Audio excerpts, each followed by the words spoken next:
शुक्लांबरधरं विष्णुं शशिवर्णं चतुर्भुजं प्रसन्नवदनं ध्याये सर्वविघ्नोपशान्तये सदाशिवसमारम्भां शङ्कराचार्यमध्यमाम् अस्मदाचार्यपर्यन्तां वन्दे गुरुपरम्पराम्.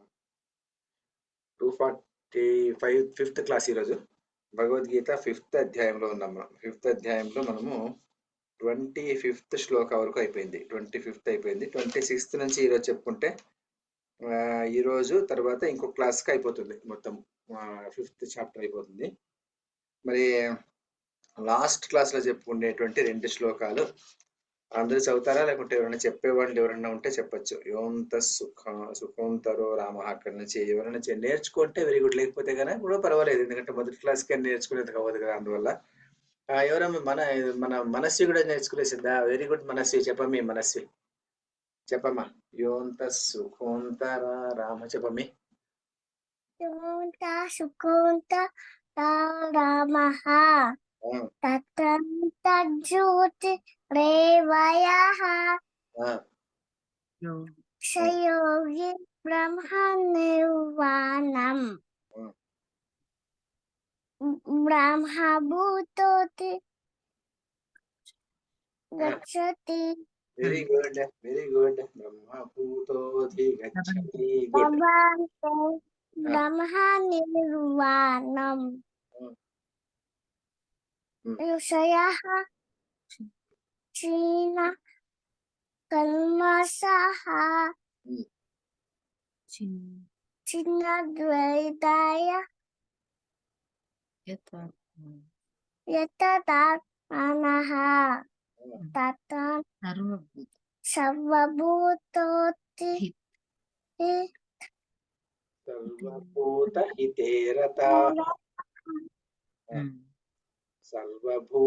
హితేరతాః చెప్పు. సర్వభూతోతి హితేరతాః. వెరీ గుడ్, బాగా చెప్పినావు. వెరీ గుడ్, కంగ్రాచులేషన్స్ నీకు, మీ అమ్మకు కూడా. వెరీ గుడ్, బాగా నేర్పించారు మీ అమ్మ కూడా. వెరీ గుడ్ అమ్మాయి, గుడ్. నెక్స్ట్ క్లాస్ లో ఇంకోసారి చెప్పు మళ్ళీ దీనిలే, సరేనా? నెక్స్ట్ క్లాస్ లో కూడా మళ్ళీ 2 చెప్పు, సరే? కార్తీక్ చెప్పప్పా.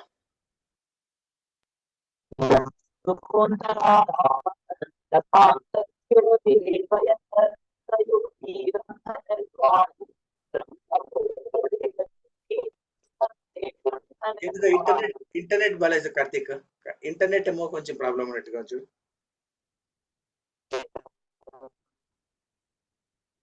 ఇంటర్నెట్ ఏదో ప్రాబ్లం ఉన్నట్టుంది. ఇప్పుడు చెప్పు చూస్తాం. మ్యూట్ లో ఉన్నాం.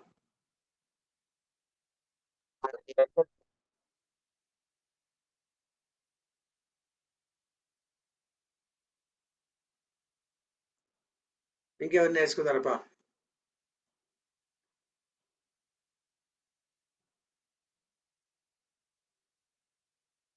సార్ ఇప్పుడు వినపడుతుంది.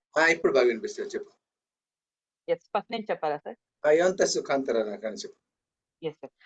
యోంత సుఖోంతరా రామః తథాంతర్జ్యోతిరేవయః సయోగి బ్రహ్మ నిర్వాణం బ్రహ్మభూతోధిగచ్చతి లభంతే బ్రహ్మ నిర్వాణం ఋషయః క్షీణకల్మషాః చిన్నద్వైధాయతాత్మానః సర్వభూతహితేరతాః. Thank you sir. ఇంకెవరు నేర్చుకున్నారా? నేర్చుకుంటారా, చదువుతారా? మిగిలిన వాళ్ళు చదువుతారా? నువ్వు నేర్చుకున్నావు మమ్మీ. నీ పేరు మర్చిపోయినా నేను. మనుషుల చెల్లెల పేరు ఏం పేరు? స్మృతి. శృతి. శృతి చెప్పమ్మి. వెరీ గుడ్, చెప్పమ్మి. నువ్వు రాలేదు అయినప్పుడు కూడా చెప్తున్నావు అంటే గ్రేట్. చెప్పు. ಸರ್ ಮಿಕ್ಸಿಂಗ್ ಹೇಳ್ಬೋದಾ? ಮಿಕ್ಸಿಂಗ್ అంటే ಮಿಕ್ಸಿಂಗ್ ಹೇಳ್ಬೋದಾ? ಇದು ಹೇಳು. ನೋಡ್ಕೊಂಡು ಹೇಳಮ್ಮ. ಯೋಂತೋ ಸುಖೋಂತರಾ ರಾಮಃ ತತಾಂತ ಜ್ಯೋತಿರೇವಯಃ ಸಯೋಗಿ ಬ್ರಹ್ಮ ನಿರ್ವಾಣಂ ಬ್ರಹ್ಮಭೂತೋಧಿಗಚ್ಚತಿ ಲಭಂತೆ ಬ್ರಹ್ಮ ನಿರ್ವಾಣಂ ಋಷಯಃ ಕ್ಷೀಣಕಲ್ಮಷಾಃ ಚಿನ್ನದ್ವೈದ್ಯಾಯತಾತ್ಮಾನಃ सर्वभूतहिते रताः వెరీ గుడ్. నెక్స్ట్ క్లాస్ నేర్చుకుంటావా? నెక్స్ట్ క్లాస్ నేర్చుకొని వచ్చేసేయి సరిపోతుంది. మనిషి నువ్వు చెప్పమి, చదవమి. योऽन्तः सुकोऽन्तरारामः तथान्तज्योतिरेव यः स योगी ब्रह्मनिर्वाणं ब्रह्मभूतोऽधिगच्छति लभन्ते ब्रह्मनिर्वाणं ऋषयः क्षीणकल्मषाः छिन्नद्वैद्यायतात्मानः सर्वभूतहिते रताः. ఇంకొకసారి చెప్పమ్మా ఈ శ్లోకం, ఇంకొకసారి చెప్పమ్మా, ఒకసారి చెప్పండి. ఇంకొకసారి చెప్పమ్మా మనుషులు. ఫుల్ ಹೇಳమ్మా. योऽन्तः सुकोऽन्तरारामः నెక్స్ట్ శ్లోక లభంతే, లభంతే ಹೇಳಮ್ಮ. लभन्ते ब्रह्मनिर्वाणं ऋषयः क्षीणकल्मषाः छिन्नद्वैद्यायतात्मानः सर्वभूतहिते रताः. అది చిన్న ద్వైద్యాలే ಇಲ್ಲ, ಅದು చిన్న ద్వైధాయతాత్మానః, చిన్న ద్వైధాయతాత్మానః ಸರ್ವಭೂತಹಿತೆ ರತಾಃ. ಫಸ್ಟ್ ಟೈಮ್ ಕೂಡ ಅಷ್ಟೇ, ಲಭಂತೆ ಲಭಂತೆ ಅಂತ ಹೇಳ್ಬಾರ್ದು. ಲಭಂತೆ ಬ್ರಹ್ಮ ನಿರ್ವಾಣಂ, ಬಾಕು ಪುಕ್ಲಿ ಇದೆಯಲ್ವಾ ಅದಕ್ಕೋಸ್ಕರ ಲಭಂತೆ ಬ್ರಹ್ಮ ನಿರ್ವಾಣಂ ಕ್ಷಯ ಕ್ಷೀಣ ಕಲ್ಮಷಾಃ ಛಿನ್ನದ್ವೈಧಾಯತಾತ್ಮಾನಃ ಸರ್ವಭೂತಹಿತೆ ರತಾಃ. ಆ ಒತ್ತು ಇರೋ ಪ್ಲೇಸ್ ಅಲ್ಲಿ ಒತ್ತು ಇರ್ಲೇಬೇಕು, ಇಲ್ಲ ಅಂದ್ರೆ ಸರಿ ಬರಲ್ಲ. ಓಕೆನಾ? ಸರಿ. నెక్స్ట్ మేధా చెప్తావా?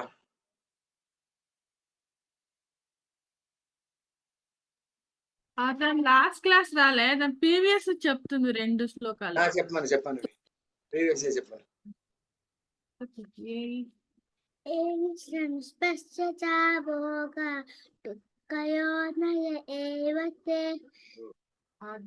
ఆద్యంతవంత కౌంతేయ మతే శూరమతే బుధః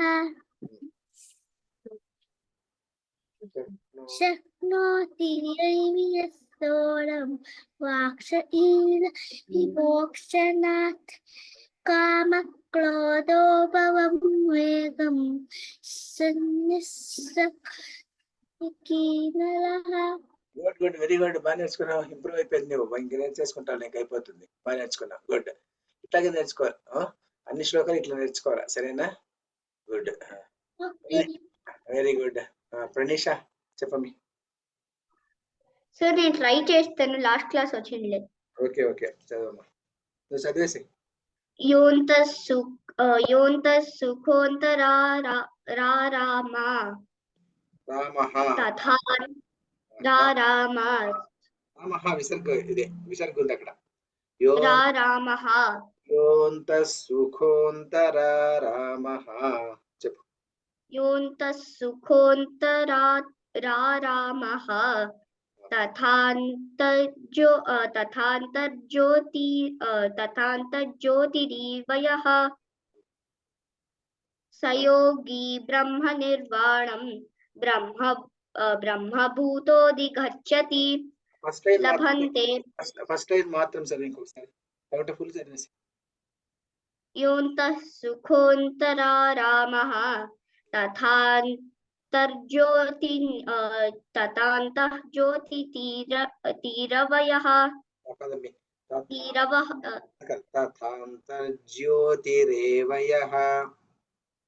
తథాంతర్జ్యోతిరేవయః సయోగి బ్రహ్మనిర్వాణం బ్రహ్మభూతోధిగచ్చతి లభంతే బ్రహ్మనిర్వాణం ఋషయః క్షీణకల్మషాః छिन्नद्वैधायतात्मानः सर्वभूतहिते रताः. Very good. Thank you. Next శ్లోకం చెప్పేస్తావా? ప్రణీష అట్లే చెప్తావా? నెక్స్ట్ శ్లోకం చెప్తావా? Yes sir. కామ క్రోధ కామక్రోధవియుక్తానాం కామక్రోధవియుక్తానాం కామక్రోధవియుక్తానాం యతీనాం యతచేతసాం. ఒక నిమిషం, ఉషశ్రీ మేడం చదవలే కదా, సరే నెక్స్ట్ చదివేయండి మేడం, ఇది అయిన తర్వాత చదవండి మీరు. చదువు. యతీనాం యతచేతసాం యతీనాం యతచేతసాం యతీనాం యతచేతసాం యతీనాం యతచేతసాం కామక్రోధవియుక్తానాం యతీనాం యతచేతసాం కామక్రోధవియుక్తానాం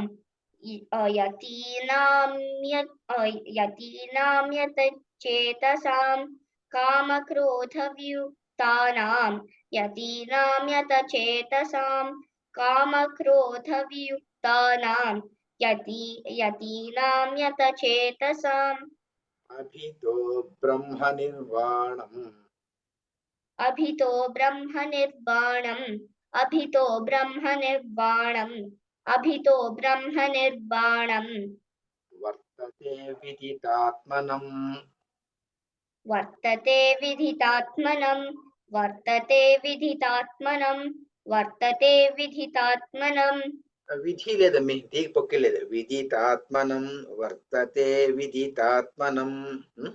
వర్తతే విదితాత్మనం వర్తతే విదితాత్మనం వర్తతే విదితాత్మనం అభితో బ్రహ్మనిర్వాణం వర్తతే విదితాత్మనం అభితో బ్రహ్మనిర్వాణం వర్తతే విదితాత్మనం అభితో బ్రహ్మనిర్వాణం వర్తతే విదితాత్మనం అభితో బ్రహ్మనిర్వాణం వర్తతే విదితాత్మనం కామక్రోధవియుక్తానాం యతీనాం యతచేతసాం అభితో బ్రహ్మనిర్వాణం వర్తతే విదితాత్మనాం కామక్రోధవియుక్తానాం యతీనాం యతచేతసాం అభితో బ్రహ్మనిర్వాణం వర్తతే విదితాత్మనాం కామక్రోధవియుక్తానాం యతీనాం యతచేతసాం అభితో బ్రహ్మనిర్వాణం వర్తతే విదితాత్మనాం కామక్రోధవియుక్తానాం యతీనాం యతచేతసాం అభితో బ్రహ్మనిర్వాణం వర్తతే విదితాత్మనాం. Very good. Yes sir. కామక్రోధవియుక్తానాం యతీనాం యతచేతసాం అభితో బ్రహ్మనిర్వాణం వర్తతే విదితాత్మనాం. మనిషి సార్ నేను మూడు చదివేస్తాను. చదివేయండి మేడం, చదివేయండి. యోంతః సుఖోంతరారామః తథాంతర్జ్యోతిరేవ యః స యోగి బ్రహ్మనిర్వాణం బ్రహ్మభూతోऽధిగచ్చతి లభంతే బ్రహ్మనిర్వాణం ఋషయః క్షీణకల్మషాः చిన్నద్వైధాయతాత్మానః సర్వభూతహితే రతాః కామక్రోధవియుక్తానాం యతీనాం యతచేతసాం అభితో బ్రహ్మనిర్వాణం వర్తతే విదితాత్మనాం. మనిషి చెప్పమ్మా, మహిళమ్మా. కామక్రోధవియుక్తానాం యతీనాం యతచేతసాం అభితో బ్రహ్మనిర్వాణం వర్తతే విదితాత్మనాం.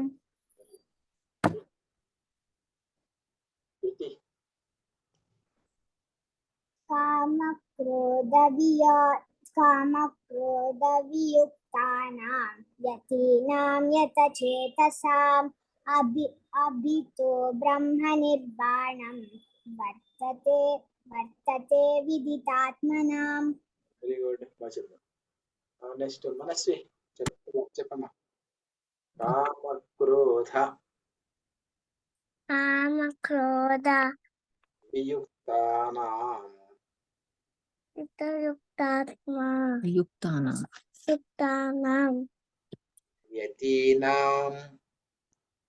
యతీనాం యతచేతసాం అభితో బ్రహ్మ నిర్వాణం వర్తతే విదితాత్మనాం. గుడ్, బాగా చెప్పినావు. మేధా మేధా ఎడమ్మా చెప్పమ్మా. కామ క్రోధ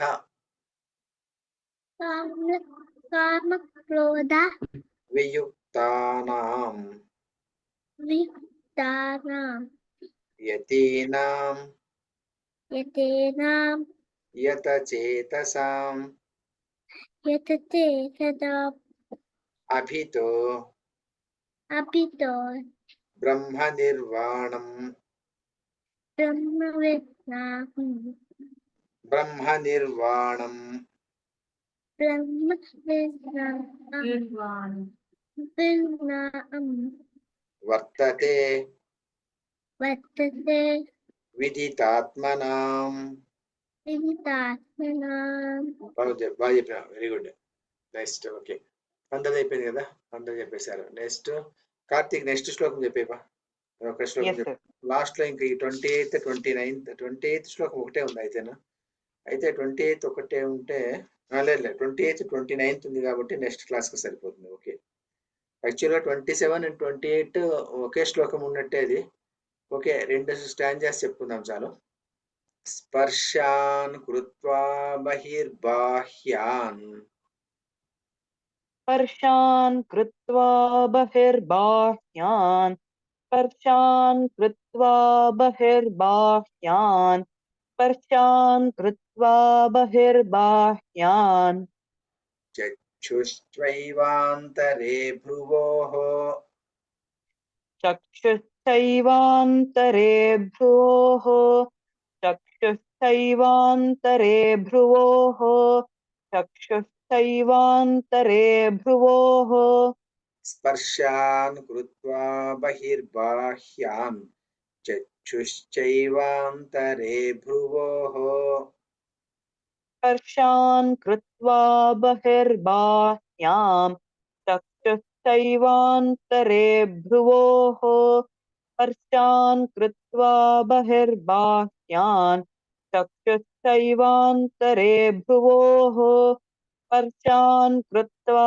బహిర్బాహ్యాం చక్షుశ్చైవాంతరే భ్రువోః ప్రాణాపానౌ సమౌ కృత్వా ప్రాణాపానౌ సమౌ కృత్వా ప్రాణాపానౌ సమౌ కృత్వా ప్రాణాపానౌ సమౌ కృత్వా నాసాభ్యంతరచారిణౌ నాసాభ్యంతరచారిణౌ నాసాభ్యంతరచారిణౌ నాసాభ్యంతరచారిణౌ ప్రాణాపానౌ సమౌ కృత్వా నాసాభ్యంతరచారిణౌ ప్రాణాపానౌ సమౌ కృత్వా నాసాభ్యంతరచారిణౌ ప్రాణాపానౌ సమౌ కృత్వా నాసాభ్యంతరచారిణౌ ప్రాణాపానౌ సమౌ కృత్వా నాసాభ్యంతరచారిణౌ స్పర్శాన్ కృత్వా బహిర్బాహ్యాన్ చక్షుశ్చైవాంతరే భ్రువోః ప్రాణాపానౌ సమౌ కృత్వా నాసాభ్యంతరచారిణౌ స్పర్శాన్ కృత్వా బహిర్బాహ్యాం చక్షుశ్చైవాంతరే భ్రువోః ప్రాణాపానౌ సమౌ కృత్వా నాసాభ్యంతరచారిణౌ స్పర్శాన్ కృత్వా బహిర్బాహ్యాం చక్షుశ్చైవాంతరే భ్రువోః ప్రాణాపానౌ సమౌ కృత్వా నాసాభ్యంతరచారిణౌ స్పర్శాన్ కృత్వా कृत्वा बहिर्बाह्यां चक्षुश्चैवान्तरे भ्रुवोः प्राणापानौ समौ कृत्वा नासाभ्यन्तरचारिणौ Pranisha, Pranisha చెప్పమ్మా. Yes, sir. स्पर्शान् कृत्वा बहिर्बाह्यान् चक्षुश्चैवान्तरे भ्रुवोः प्राणौ समौ कृत्वा नासाभ्यन्तरचारिणौ.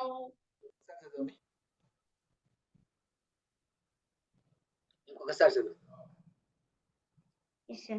स्पर्शान् कृत्वा बहिर्बाह्यान् चक्षुश्चैवान्तरे भ्रुवोः प्राणापानौ समौ कृत्वा नासाभ्यन्तरचारिणौ.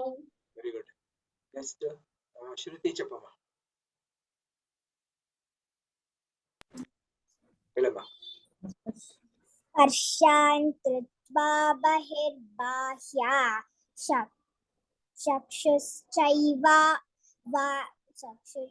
चक्षुश्चैवान्तरे అట్లా ఆ తర ಇಲ್ಲ చక్షుశ్చైవాంతరే భ్రువోః चक्षुषैवान्तरे भ्रुवोः प्राणापानौ समौ कृत्वा नासाभ्यन्तरे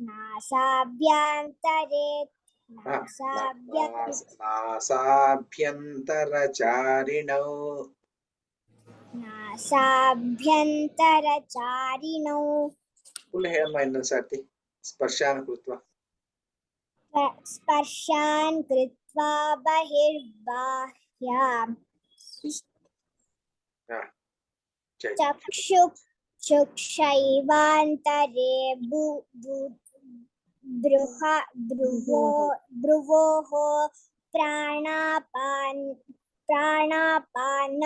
समौ कृत्वा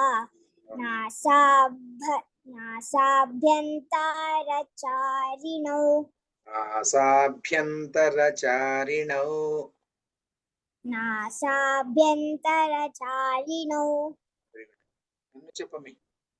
ಹೇಳಮ್ಮ మనిషి. स्पर्शान् कृत्वा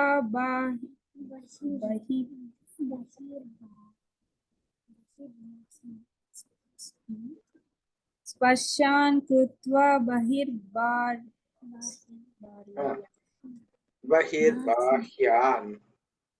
बहिर्बाह्यान् चक्षुश्चैवान्तरे भ्रुवोः प्राणापानौ समौ कृत्वा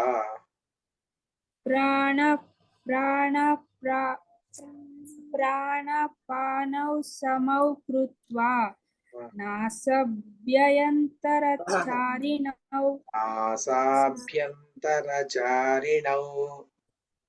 नासाभ्यन्तरचारिणौ గుడ్. ఓకే, నెక్స్ట్ వచ్చేసి మేధ చెప్పండి. మేధ. స్పర్శాన్ కృత్వా స్పర్శాన్ కృత్వా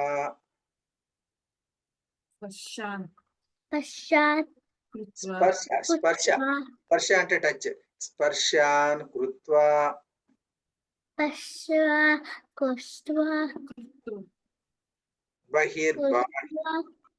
బహిర్బాహ్యాం చక్షుశ్చైవాంతరే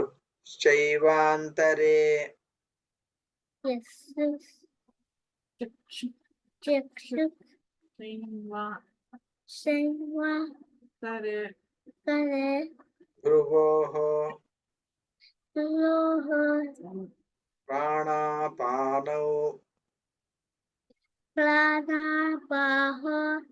ప్రాణాపానౌ సమౌ కృత్వా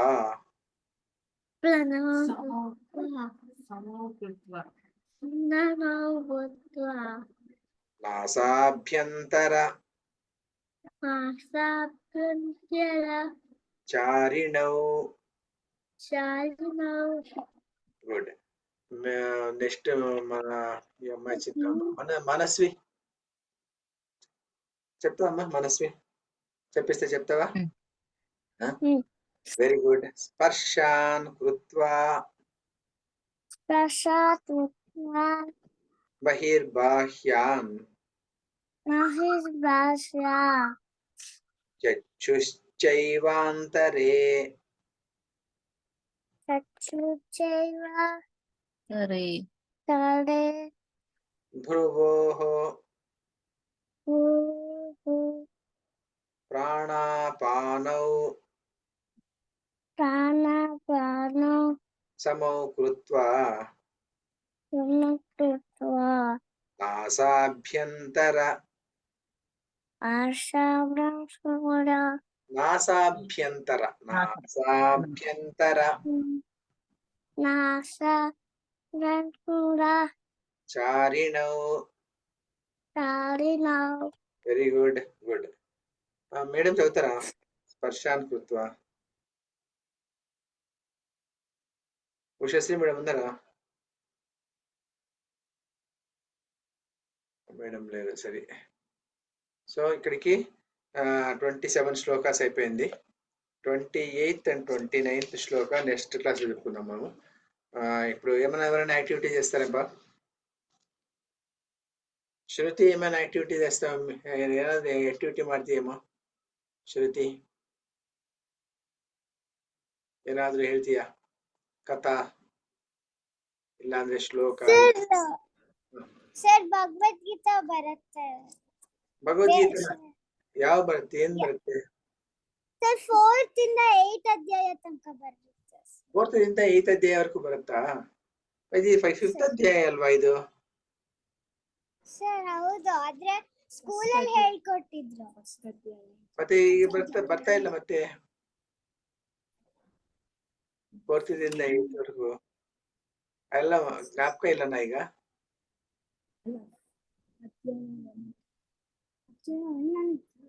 ಸರ್ ಒಂದ್ ಹಾಡು ಹೇಳ್ಬೋದಾ ಹೇಳಮ್ಮ ಏನ್ ಹಾಡು ಅಂತ ಹೇಳಿವ ಏನ್ ಹಾಡು ಅಂತ ಹೇಳಿ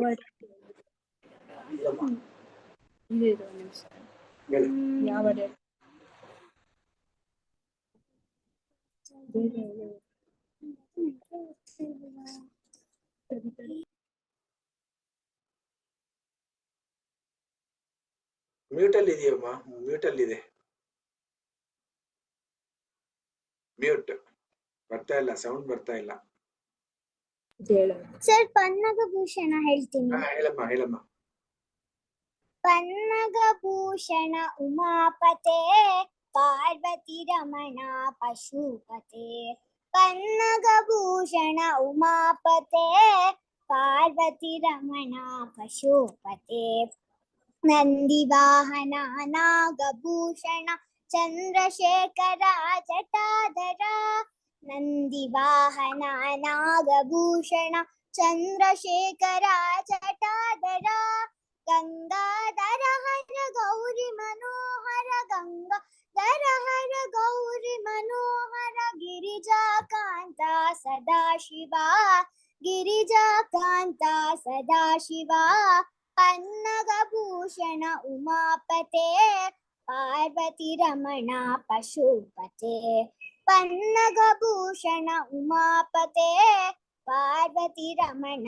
ಪಶುಪತೆ ಕೈಲಾಸವಾಸ ಕನಕ ಸರ್ವೇಶ ಗಜ ಚರ್ಮಾಂಬರ ಗೌರೀಶ ಕೈಲಾಸವಾಸ ಕನಕ ಸರ್ವೇಶ ಗಜ ಚರ್ಮಾಂಬರ ಗೌರೀಶ ಸ್ಮಶಾನವಾಸ ಚಿದಂಬರೇಶ ಸ್ಮಶಾನವಾಸ ಚಿದಂಬರೇಶ ನೀಲಕಂಠ ಮಹಾದೇವ ನೀಲಕಂಠ ಮಹಾದೇವ ಪನ್ನಗಭೂಷಣ ಉಮಾಪತೆ ಪಾರ್ವತಿ ರಮಣ ಪಶುಪತೆ ಪನ್ನಗಭೂಷಣ ಉಮಾಪತೆ ಪಾರ್ವತಿ ರಮಣ ಪಶುಪತೆ పార్వతి రమణ పశుపతే పార్వతి రమణ పశుపతే. వెరీ గుడ్, ఎక్సలెంట్ అబ్బి, very good, very good, thank you sir. Very good. Everybody can congratulate. బాగా చెప్పారు శృతి. ಯಾವ ದೇವರ ಕೀರ್ತನ ನಮ್ಮ ಇದು? ಸರ್ ಇದು ಶಿವದು. ಶಿವದ? ಓಹೋ ಸರಿ. ಪನ್ನಗ ಭೂಷಣ ಅಂದ್ರೆ ಏನಮ್ಮ? ಸರ್ ಪನ್ನಗ ಭೂಷಣ ಅಂದ್ರೆ ಏನರ್ಥ? ಪನ್ನಗ ಅಂದ್ರೆ ಏನರ್ಥ?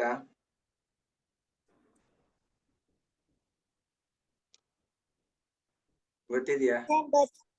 ಗೊತ್ತಿಲ್ಲನಾ? ಮನುಷ್ಯರಿಗೆ ಗೊತ್ತಿದೆಯಮ್ಮ ಏನಮ್ಮ ಪನ್ನಗ ಅಂದ್ರೆ ಏನಮ್ಮ? ఎవరు తెలిసినప్పా? కార్తీక్, పన్నగ అంటే తెలిసిన? సార్ రుద్రాక్షినా సార్? కాదు. ఏం పన్నగ అంటే ఏమి? పన్నగ భూషణ పశుపతే కదా. పన్నగం అంటే పాము. పన్నగ భూషణ అయినా పన్నగ భూషణ పాము ఉంటుంది కదా మెడలో, అందువల్ల పన్నగ భూషణ, పన్నగ భూషణ పశుపతే. Okay, very good. So basic stanza కదా, అందుకోసం బేసిక్ స్టాంజాలో పన్నగ భూషణ అంటే పన్నగము అంటే పాము, పన్నగ భూషణ పశుపతే. ఓకేనా, వెరీ గుడ్. నెక్స్ట్ శివ స్తోత్ర. ఇన్యారైనా ఏమైనా ಮಾಡ್ತಾರಪ್ಪ? ఎవరైనా ఏమైనా చేస్తారా? ఏం చేయరా ఎవరున్నా? మనస్వి ಏನಾದ್ರೂ ಬರುತ್ತಮ್ಮ ನೀ ಎಕ್ಸ್ಟ್ರಾ? ಗೀತಾ ಬಿಟ್ರೆ ಮೇಧ ಏನಾದ್ರೂ ಬರುತ್ತಾ? ಏನ್ ಬರಲ್ಲ? పన్నగ భూషణ పశుపతే. పన్నగ అంటే పాము, పాము, స్నేక్ నుంచి వచ్చినటువంటి వాడు కాబట్టి ఈశ్వరుడు. పశుపతే. గిరిజారమణ, శ్మశాన వాస. శ్మశాన ಅಂದ್ರೆ ಏನಪ್ಪ? శ్మశాన ಅಂದ್ರೆ ಏನಪ್ಪ? ఏమో burial ground. He stays in burial ground అని. మనస్సు ఏమమ్మా, ఏం చెప్తావు? సాంగ్ జడ్జి పాట. చెప్పమ్మి. ఇంద్రేశ గోవింద ఇందువలన గోవింద సుందరంగా వందిత నందనందన పురాణ పూష గోవింద పునలితాస గోవింద నవతి చోడ నవతిత నందనందన నందనందన.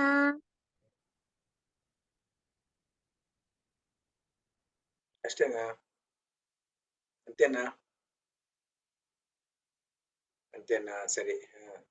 నందనందన గోవింద. ಯಾವ ದೇವರಿದು? గోవింద. ಗೋವಿಂದ ಅಂದ್ರೆ ಯಾರಮ್ಮ?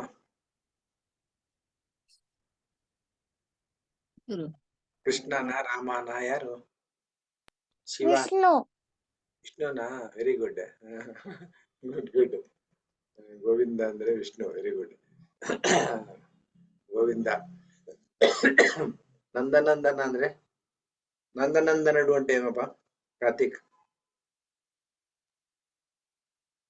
తెలీదు sir. Nanda mostly sir son of నంద.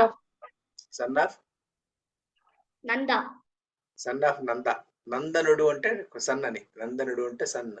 నందనందనుడు అంటే నందుని యొక్క కొడుకు. ఎవరు నందుని యొక్క కొడుకు?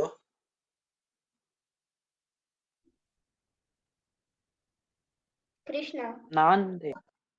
కరెక్ట్ కదా. నందనందనుడు కదా. నందనందన గోవింద అంటే నందుని యొక్క కుమారుడు నందుడు, ఇదన్నమాట శ్రీకృష్ణుడు.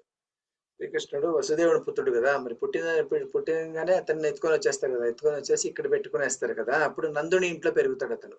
నందుడు యశోద ఇంట్లో పెరుగుతాడు. నందుని యొక్క కుమారుడు అనేసి. నందుడు పెంపుడు తండ్రి కదా. Is the person who brought him up. అందుకోసం నందనందన గోవింద. కృష్ణుని తండ్రి పేరేమి? కృష్ణుని తండ్రికి ఒక చెల్లెలు ఉంది. ఆమె పేరు తెలిసిన ఎవరికైనా? కృష్ణ ఫాదర్ ఈజ్ వసుదేవ కదా. వసుదేవునికి ఒక చెల్లెలు ఉంది, ఒక sister. Who is that sister? Sir కుంతినా? అవును మరి, కుంతి సిస్టర్. ఎవరికి? వసుదేవుని సిస్టర్. అందువల్ల శ్రీకృష్ణునికి అత్త. 5 మంది చెల్లెళ్ళు వాళ్ళు. 5 మంది చెల్లెళ్ళు, అక్కలు. దాంట్లో కుంతి కూడా ఒకరు. కుంతి కుమార్తెలు వచ్చేసి వీళ్ళందరూ పాండవులు. ఇంకొక ఆమె ఉంది. ఆమె కుమారులు వచ్చేసి ఇంకొక ఆమె కొడుకు వచ్చేసి ఏకలవ్యుడు. ఇంకొక ఆమె కొడుకు శిశుపాలుడు. ఇంకొక ఆమె కొడుకు ఎట్లంతా వీళ్ళంతా ఉన్నారనమాట. వీళ్ళంతా ఉన్నారు. శిశుపాలుడు ఒక అత్త కొడుకు కృష్ణునికి. ఇంకొక అత్త కొడుకు వచ్చేసేసి ఏకలవ్యుడు. ఇంకొక అత్త కొడుకు వచ్చేసేసి ఇతను అనమాట పాండవులు. ఇంకా ఇంకొక అత్త కొడుకు కూడా ఏదో ఉన్నారు. అతని పేరు నాకు గుర్తురాల ఇమ్మేట్ గాను. అట్లా అందరు అత్తగారుల కొడుకుల్లో శ్రీకృష్ణుడు చంపేశాడు అనమాట, ఎక్సెప్ట్ పాండవులు. అది కథ. చాలా ఇంపుగా ఉంటుంది స్టోరీ చదువుతూ పోతే. ఓకే, 1 minute ఉంది, నేను క్లోజ్ చేస్తాను, తర్వాత మాట్లాడుకుందాం. కాయేన వాచా మనసేంద్రియైర్వా బుద్ధ్యాత్మనా వా ప్రకృతే స్వభావాత్ కరోమి యద్యత్ సకలం పరస్మై నారాయణాయేతి సమర్పయామి. సర్వం శ్రీకృష్ణార్పణమస్తు.